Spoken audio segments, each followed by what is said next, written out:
Ini kita akan langsung ke materinya. Jadi saya ingatkan lagi, ini materinya nggak terlalu banyak ya, materi tentang kuretase. Nanti kalau misal teman-teman ada yang mau ditanyakan di sesi pembahasan, boleh langsung ditanya daripada kalau disimpan di akhir nanti jadi lupa. Oke, perhatikan baik-baik ya. Nah, sebelum kita masuk ke kuretase, saya mau mereview terlebih dahulu. Mungkin teman-teman ada yang masih ingat atau ada yang kelupaan, jadi supaya lebih pahamnya mengenai fase-fase perawatan periodontal. Jadi ada yang namanya preliminary fase atau emergency fase. Nah, emergency fase ini merupakan fase yang pertama kali kalian lakukan, di mana fase tersebut pasien datang dalam keadaan kondisinya itu sakit. Jadi, pasien mengalami radang akut dengan gejala yang dirasakannya adalah sakit atau nyeri di pasiennya. Berarti itu masuk fase emergency. Di sini biasanya kalau ada skenario soal atau kalian menemukan pasien, jadi pasien datang ada keluhan mungkin di gusinya yang bengkak dan terasa sakit atau di giginya terasa cekot-cekot kayak gitu. Jadi kenapa dia dinamakan emergency? Karena tujuan kalian adalah untuk meringankan, paling tidak meringankan rasa nyerinya tadi atau menghilangkan rasa nyerinya tadi. Jadi ketika pasien datang, dia mengeluh nyeri, harapannya setelah kalian lakukan perawatan, maka pasiennya bisa pulang dalam keadaan yang nyerinya sudah berkurang gitu. Oke, itu masuk di fase emergency. Nah, fase emergency ini bermacam-macam contohnya.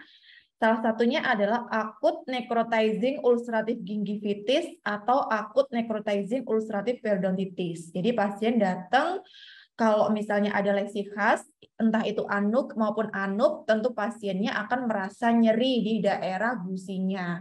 Kemudian untuk pemeriksaan klinisnya, kalian akan menemukan suatu pseudomembran atau crater-like ulcer di pasiennya.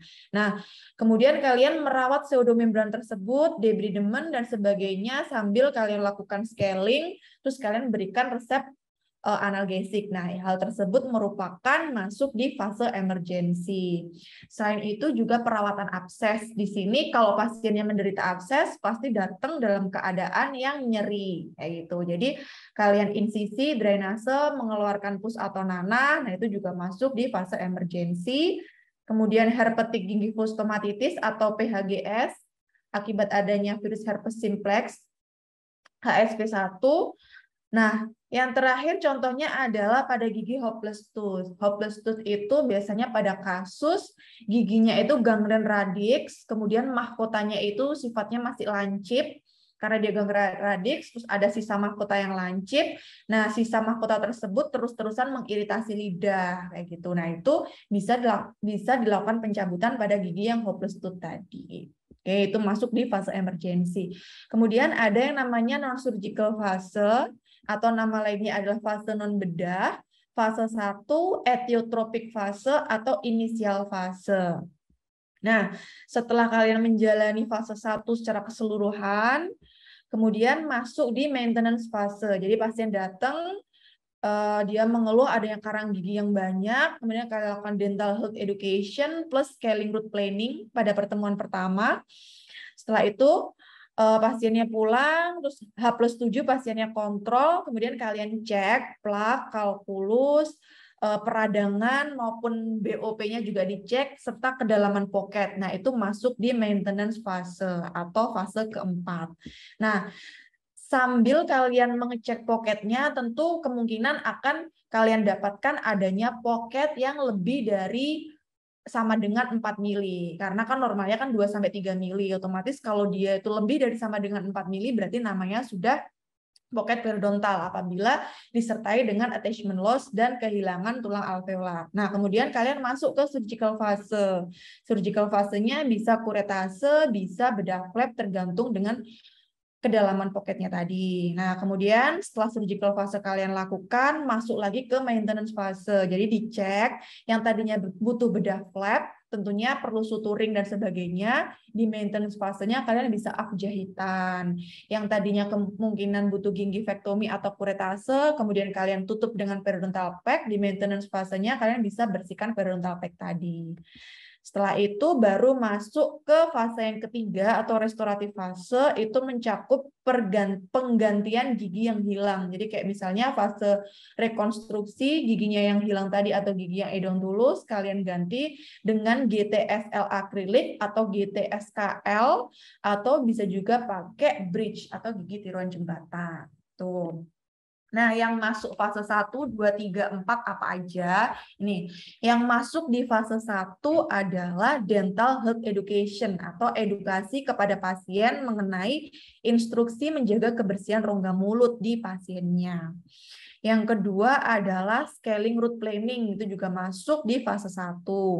Contoh selanjutnya adalah kalian membenarkan restorasi yang udah overhanging kayak gitu atau udah nggak fit. Kemudian kalian membenarkan protesa atau GTSL yang udah nggak fit juga, atau GTSL yang sayap labialnya terlalu menekan. Nah, itu juga masuk di fase 1. Kemudian kalau ada lesi-lesi yang karies atau giginya berlubang, kalian lakukan tambalan, entah itu tambalan sementara atau tambalan tetap, itu juga masuk di fase 1.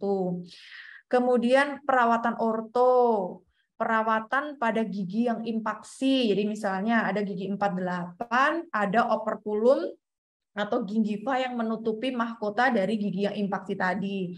Kemudian di sekitar mahkota tersebut terjadi suatu inflamasi atau perikoronitis. Nah, kemudian kalian melakukan perawatan di area itu juga masuk di fase 1.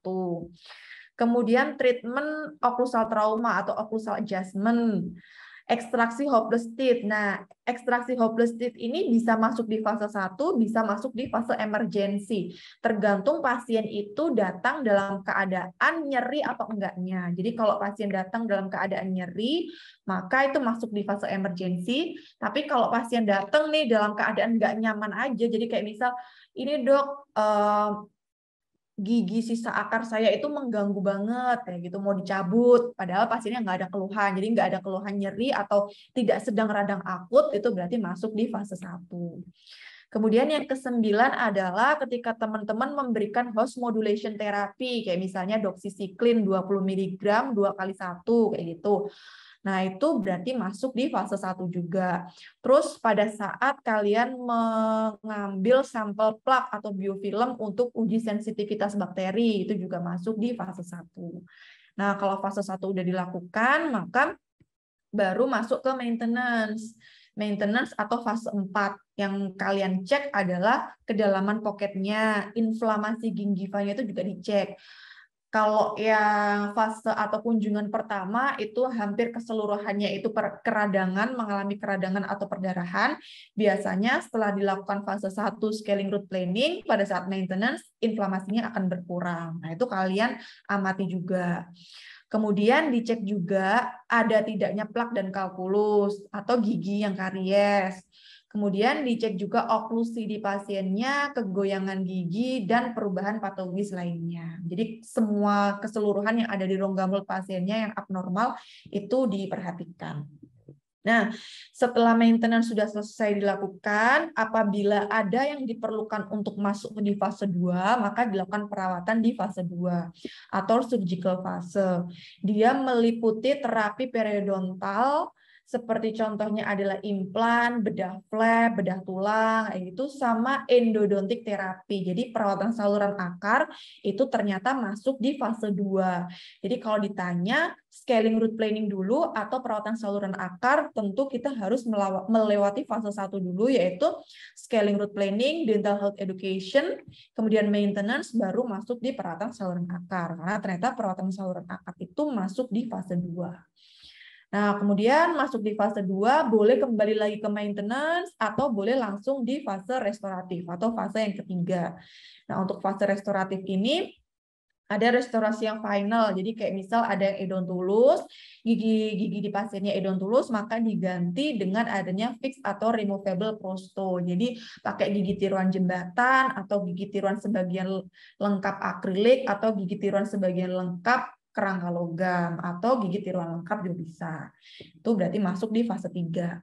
Nah, ngomong-ngomong soal surgical fase atau fase 2, jadi gini, apabila setelah kalian lakukan dental health education dan scaling root planning, kemudian masuk di fase maintenance atau fase 4, dan ditemukan pocket periodontalnya itu berkisar antara 4 sampai 5 mili, maka perawatan fase 2-nya adalah closed surgical therapy. Contohnya adalah kuretase dengan menggunakan kuret Gracey. Jadi kuretase itu merupakan closed surgical therapy. Nah, apabila setelah kalian melakukan scaling root planning dan dental health education pada pertemuan pertama atau pada fase 1, kemudian kalian maintenance, di maintenance-nya ini kalian temukan pocket periodontal yang lebih dari 5 mili, kayak contohnya 6 mili, 7 mili, lebih, maka perawatan fase 2-nya dia masuk open surgical therapy. Jadi perawatan bedah terbuka. Kalau kuretase tadi, perawatan bedah tertutup. Ini perawatan bedah terbuka, contohnya adalah bedah flap, bedah tulang, bedah regenerasi, maupun bedah rekonstruksi atau resektif. Gitu.